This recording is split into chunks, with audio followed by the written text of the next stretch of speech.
Okay. Jadi kita baca lah.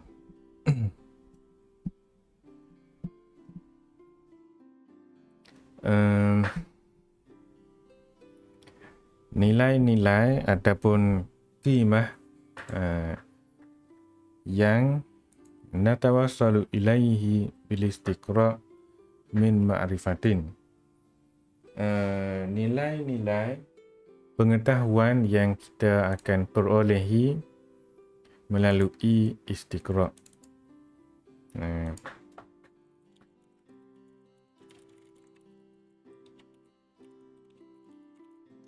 Jadi apa yang kita perolehi melalui istiqra' ini,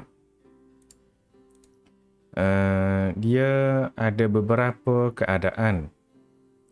Keadaan yang pertama ialah keadaan yang istiqra' ini mencukupi syarat-syarat yakin.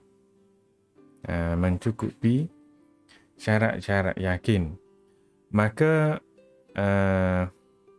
kana ilman yakiniyan, maka dia akan jadi satu ilmu yakin. Maknanya kana minal haqaiqin nihaiyati allati natawassalu ilaiha. Kita akan perolehi hakikat muktamad. Gitu. Wallati la taqbalu bihal minal ahwal ihtimalun naqdi. Tidak ada kemungkinan langsung akan berlaku sebaliknya.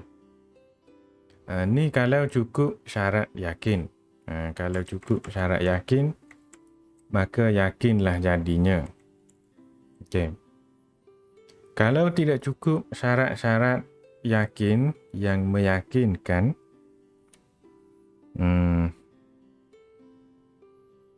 maka dia akan lebih rendah daripada itulah. Lebih rendah. Kana duna zalik. Ia akan jadi lebih rendah dari yakin. Bergantung kepada kekuatan ataupun kelemahannya. Kekuatan atau kelemahannya. Nombor satu dia kata, kalau ia zon rajih ala ma yukhalifuhu. Okay. Ia adalah zon rajih terhadap perkara yang bertentangan dengannya.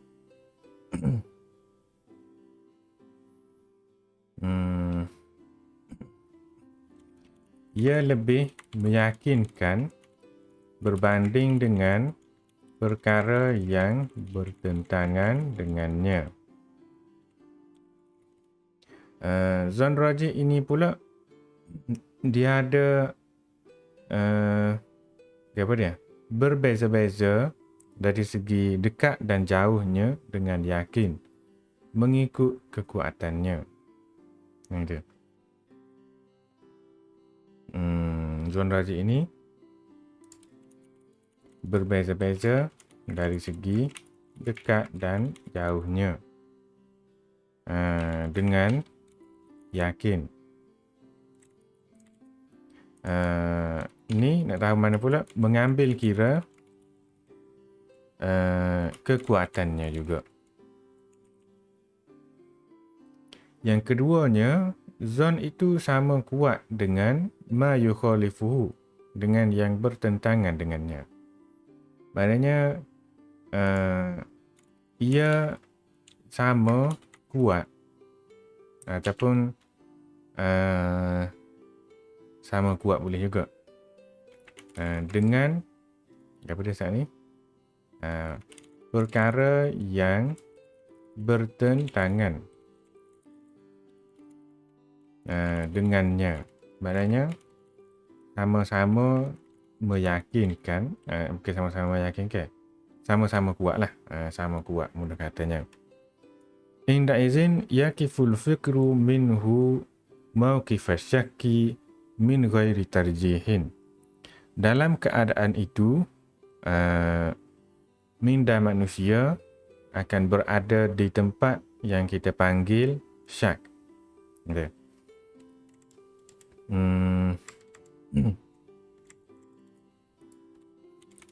minda manusia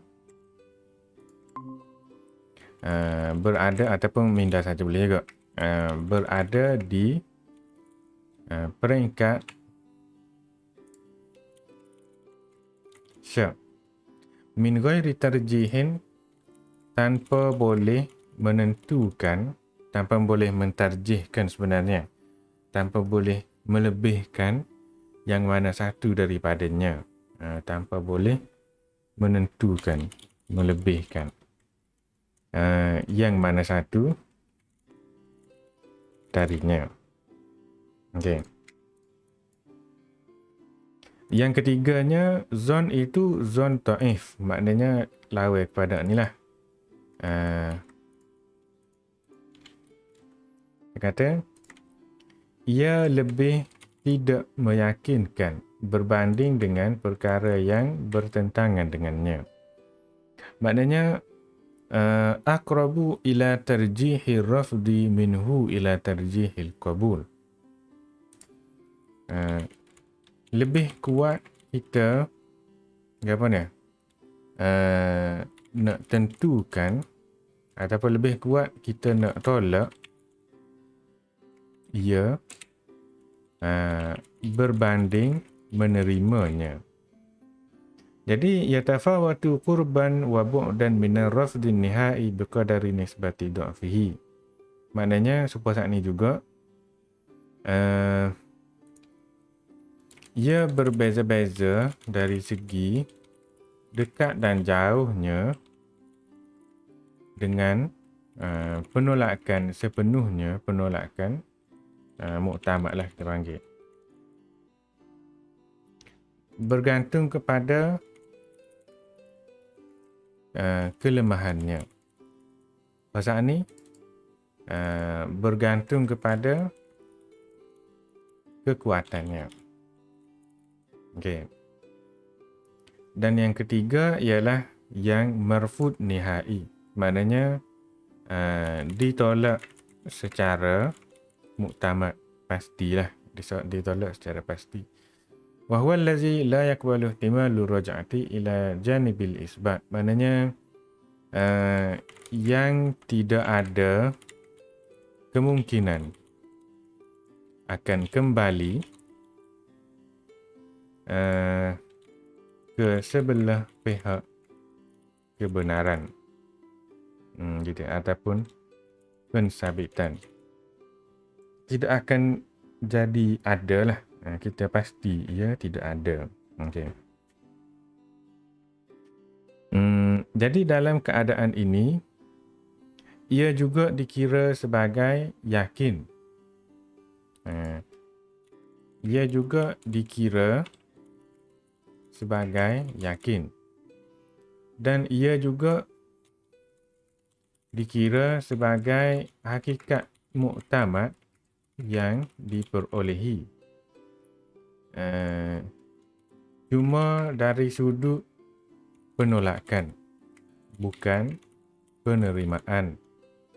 Maknanya dari sudut nafi, bukan dari sudut isbat.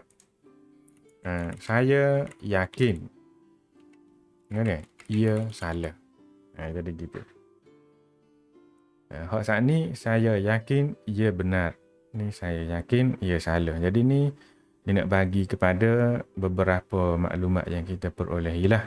Jadi sya'nuna fil istiqra' ka sya'nina fi sa'iri turuqil lati natawassalu biha ila ma'arifin yakiniyatin aw dunal yakiniyati aw zanniyatin rajihatin ala ma yukhalifuha fi tasawwurina mustanid ila al-adillati aw mutasawiyatun ma'a ma yukhalifuha aw marjuhatun binisbati ilaihi. Jadi gimana? Keadaan kita ataupun tindakan kita terhadap istiqra' ataupun kajian sama dengan tindakan kita dalam memperolehi maklumat-maklumat yang lain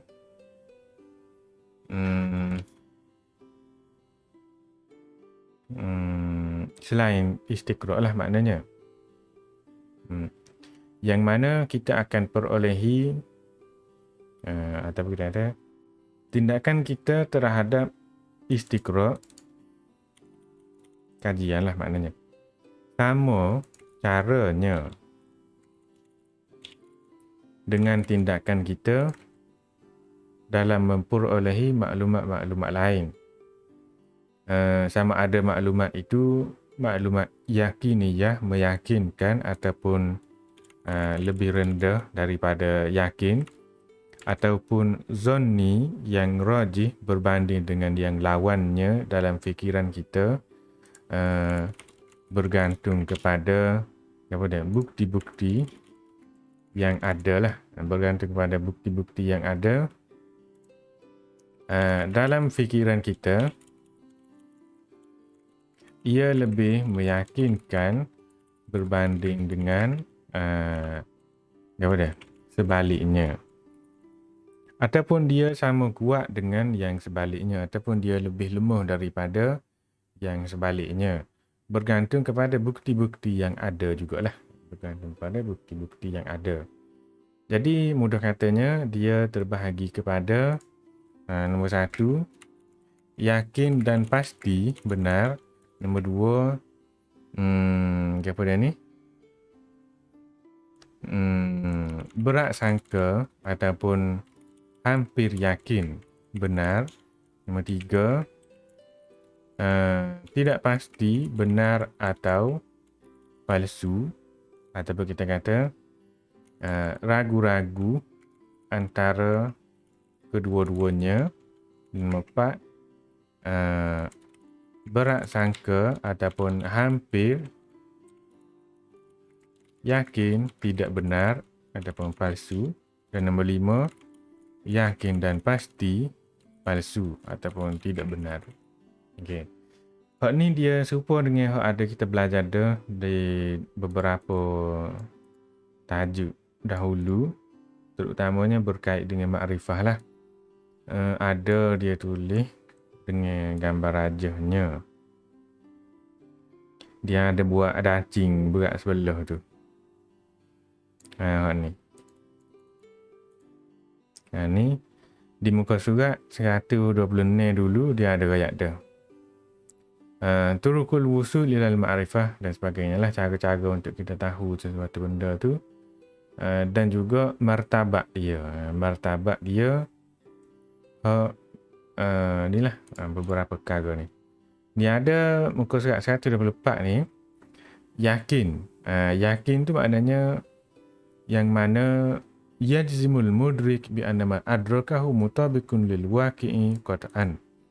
Yang orang yang cuba untuk memahami sesuatu benda tu, dia yakin apa yang dia faham itu betul-betul tepat dengan realiti, dan realitinya memang lagu tu lah. Realitinya memang lagu tu.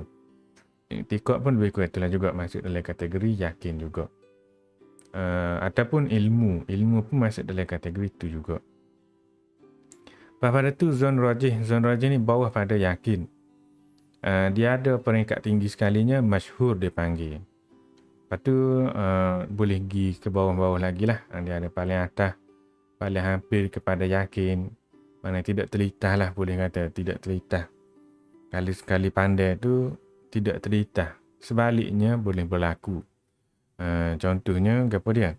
Orang itu nampak juga, kita tak sangka dia sebenarnya orang yang jahat, contohnya. Ataupun bawah lagi ialah syak 50-50, tak berapa pasti. Dan hak ni zon marjuh, maknanya bawah lagi lah, bawah daripada syak. Maknanya hampir kepada tak terima, hampir kepada tak terima, tak berapa nak boleh percaya, tak berapa nak boleh percaya. Jadi itu marjuh. Bawah lagi gila sampai kepada martabat batil. Batil biyakin, maknanya yakin juga. Yakin salah. Bukan yakin betul, yakin salah. Jadi dia ada mari gambar raja dia lah. Dia kata gini. Dia kata ni atas sekali, maknanya bumbung dah ni. Bumbung atas sekali. Bumbung yang paling atas iaitu bumbung keyakinan. Bumbung keyakinan. Bumbung keyakinan benda tu salah. Ni bumbung keyakinan benda tu benar. Jadi daripada sini hak tengah-tengah tu ialah syak. Hak ni zon rajih, ni kebenaran. Ya start daripada sini semakin kurang ni maka semakin pergi ke arah ni lah. Semakin pergi ke arah ni dia jadi semakin hampir pada kebatilan. Ataupun gini boleh juga. Kalau sama-sama berat, dacing lah ni, kita kata dacing ni. Sama-sama berat, maka dia panggil syak. Kalau berat sebelah, alik terima. Ni alik terima lah ni. Ni alik tak terima. Kalau berat sebelah alik terima, maknanya hak alik terapungnya ialah hak kita tak terima. Kalau semakin berat alik terima, semakin beratlah, semakin ringan lah alik kita tak terima. Katalah sebaliknya. Semakin berat alik kita tak terima, maka semakin ringan lah alik kita terima. Gitu. Semakin kita nak percaya sesuatu benda, semakin susah untuk kita menafikan sebaliknya. Gitu ke? Mensabitkan sebaliknya. Semakin kita nak memilih ataupun semakin beratlah sebab alik sebelah ni, maka semakin ringan alik selagi. Semakin kita nak terima zon rajih, maka semakin ringan lah, semakin payahlah kita nak terima zon marjuh. Ataupun kalau berat alik ni, semakin kita nak terima zon marjuh, semakin berat hal ni, maka semakin payahlah kita nak terima zon rajih. Gitu.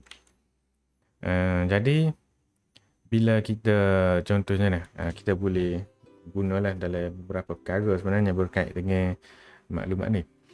Contohnya ialah penampilan ataupun penampakan kita kepada orang lain. Biasanya kita start sebagai orang biasa. Orang lain akan nampak kita sebagai orang yang biasalah, orang yang tidak ada berapa, kosong. Start daripada kosong.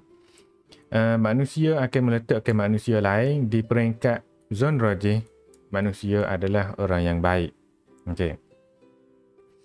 Tapi bila kita menunjukkan perangai kita yang baik, maka dia akan jadi semakin berat lagi. Semakin kita menunjukkan kebaikan-kebaikan ataupun akhlak-akhlak yang baik, maka dia akan jadi semakin meyakinkan lagi lah. Semakin meyakinkan lagi. Tapi adakah seseorang tak akan sampai ke peringkat pasti dan yakin? Mungkin adalah, kita panggil kalau tu kawan rapat dia, mungkin dia yakin. Dia kata, saya yakin walaupun kamu tidak percaya dia seorang yang baik, tapi saya percaya dia seorang yang baik. Saya percaya. Percaya tu apa dia? Percaya tu I'tiqad tu kepercayaan. Dia kena ada keyakinan dulu terhadap sesuatu benda tu.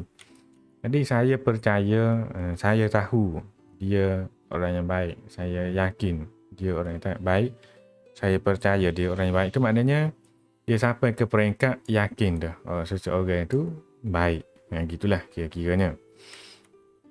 Begitu juga sebaliknya, kalau kita start dengan kosong, biasanya orang letak kita di peringkat manusia yang baik lah biasanya. Semua manusia secara naturalnya tidaklah suka melakukan kejahatan. Okey, jadi dia letak alik sebelah ni. Orang panggil optimistik lah. Optimistik. Jadi bila bila kita menunjukkan sifat-sifat yang tidak baik, maka dia akan jadi bertambah alik sebelah ni. Dia jadi tambah alik ni, dia pun akan jadi pergi kepada peringkat syak. Tak pasti. Dia ni orang baik ke orang tidak baik. Gitu. Lepas tu bila kita menunjukkan hak tak molek pula, jadi dia pun semakin berat alik ni. Kita pun tunjuk molek pula. Jadi semakin syak semula. Jadi syak semula. Gitulah. Jadi dia duduk duduk gimari-gimari gitulah. Timbangnya ataupun penilaian seseorang terhadap kita ataupun gapo-gapo lah boleh kita kata. Gitu. Biasanya lagu tu. Jadi berkait dengan lain, contohnya tidak manusia lah, berkait dengan kita ambil lebih relatif dengan learningnya, ialah berkait dengan vaksin contohnya. Berkait dengan vaksin. Jadi orang yang hampir yakin vaksin molek, dia akan ambil lah. Orang yang hampir yakin berat sebelah alik ni, vaksin tak molek, dia tak ambil lah. Ada juga orang yang syok, tak pasti. Hak ni kata molek, hak ni kata tak molek. Jadi dia tak pasti. Tu tengah-tengah. Gitu. Nak ayatnya lagu tu lah. Lagu mana boleh kepastian, tidak kepastian tu dengan kajian lah. Dengan kajian. Ataupun tidak kajian pun boleh juga dengan tengok hak mana. Inilah cara-caranya. Tengok dengan panca indera punya ke. Tengok orang ni cocok. Jadi, apa dia? Gelap mata. Jadi demam. Jadi, apa dia ni? Darah tinggi tiba-tiba. Macam-macam. Jadi hak tu berkait dengan itulah, berkait dengan orang panggil peringkat-peringkat pengetahuan kita tentang sesuatu benda. Kadang-kadang kita pasti, kadang-kadang kita tak pasti. Biasanya kita tak pasti. Okey. Satu lagi berkait dengan psikologi lah ni. Orang yang optimistik, dia akan letak manusia lain di peringkat zon rajih ialah manusia yang baik. Orang yang pesimistik, maknanya orang yang negatif lah. Orang yang negatif, dia akan letak manusia secara semula jadinya jahat. Gitu. Orang yang optimistik, dia letak manusia secara semula jadinya baik. Jadi, orang yang optimistik lebih mudah untuk kita tunjuk kebaikan lah. Dan juga dia lebih mudah nak terima kita sebagai orang yang baik. Kerana pada asasnya dia sudah bergerak ke arah manusia adalah orang yang baik. Adapun orang yang pesimistik, dia terima manusia ni jahat belaka. Jadi kita kena banyak menunjukkan kebaikan supaya timbangan alik ni jadi boleh naik ke peringkat berat alik ni pula. Gitu. Begitulah juga macam kalau orang yang mendapat satu gambaran yang baik lah tentang kita. Kita tidaklah baik, tapi orang mempunyai penilaian dan gambaran yang molek untuk kita contohnya. Jadi dia letak kita di peringkat tinggi, zon rajih, hampir kepada yakinnya kita seorang yang baik. Okey. Lepas tu bila dia kenal-kenal kita, rupanya kita orang yang tidaklah berapa baik. Maka semakin berkurang sampailah jadi zon marju. Sebenarnya dia ni tak baik pun sebenarnya. Jadi gitu. Jadi daripada peringkat hak ni nak tukar jadi pergi hak ni dia berlaku satu fenomena yang orang panggil kekecewaan ataupun dalam bahasa putih panggil disappointment. Disappointment tu apa dia? Sebab bila kita yakin dengan sesuatu benda, bermakna kita telah pasti apa yang kita faham itu bertepatan dengan realiti dan memang bertepatan dengan realiti. Tapi bila tidaklah sampai ke peringkat yakin, maknanya dia zon rajih sahaja. Jadi bila zon rajih sahaja, maka kita meletakkan bahawasanya tanggapan kita tentang seseorang itu contohnya baik. Jadi tanggapan kita ialah dia seorang yang baik. Tapi kenyataannya tidaklah gitu. Kenyataannya tidaklah gitu. Jadi bila kenyataannya tidaklah gitu, maknanya expectation kita lah. Dia panggil expectation. Apa dia? Kalau dalam atas ni, maknanya keyakinan dia tu bahawasanya apa yang dia faham supalah dengan hak sengotinya. Jadi keyakinan dia faham supa dengan ngerti, tapi hak sengotinya tidaklah gitu. Dia panggil akan berlakunya kekecewaan. Kekecewaan tu kerana dia ingat kau dak alin ni. Dan dia boleh hak dak alin ni. Boleh hak dak alin ni, boleh hak tak molek. Jadi dia letaknya tinggi tapi dia bolehnya rendah. Gitu. Jadi untuk untuk mengelakkan daripada kekecewaan, jadi janganlah letak sesuatu benda tu terlalu tinggi. Zon rajihnya tinggilah aja. Okey. Macam contohnya orang ni baiklah aja. 100% baik, tidak ada jahat langsung. Tak boleh juga. Jadi kena letak sedih-sedih molek lah. Kita padai lah dengan manusia tu. Tidaklah kata siapa supaya malaikat pula. Tidak. Jadi waktu sebenarnya nak mengajar mantik, tapi 3 orang yang tegak masuk. Jadi mengajarlah psikologi bla-bla. Mantiknya saat ni duduk situ. Duduk royak pasal maklumat-maklumat dan nilai-nilai pengetahuan yang kita perolehi daripada istiqra' tu dia berbeza-beza seperti tu jugalah. Kadang-kadang meyakinkan, kadang-kadang tidaklah sampai meyakinkan, tapi lebih kuatlah berbanding dengan hak sebaliknya. Mana berdasarkan kajian kita tengok dia orang yang berjurus, orang yang baik lah. Okay. Ataupun sama kuat, nak kata juru pun tak, nak kata ni pun tak. Jadi letak tengah-tengah. Tengah-tengah ni maknanya berhenti di peringkat syak. Tak pasti nak buat keputusan lagu mana. Jadi bila kita tidak pasti, caranya ialah kita cari bukti lagi lah. Cari bukti, cari adillah. Cari tanda-tanda, isyarat. Apa-apalah yang boleh sama ada melemahkan ataupun meyakinkan. Begitu juga contohnya kalau dalam perubatan ke doktor yang dalam membaik pulih sesuatu benda ke, contohnya ada sesuatu benda yang rosak. Okey, ada sesuatu benda yang rosak. Handset lah, handset, kita kata handset. Biasanya kalau kita pergi ke kedai handset, siapa dia biasa punah handset tu adalah dia tengok, dia pun kata ni punah dah ni.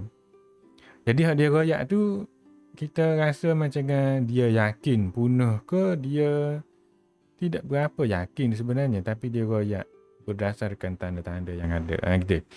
Jadi biasanya lagu itulah orang ni kalau ada orang sakit ke,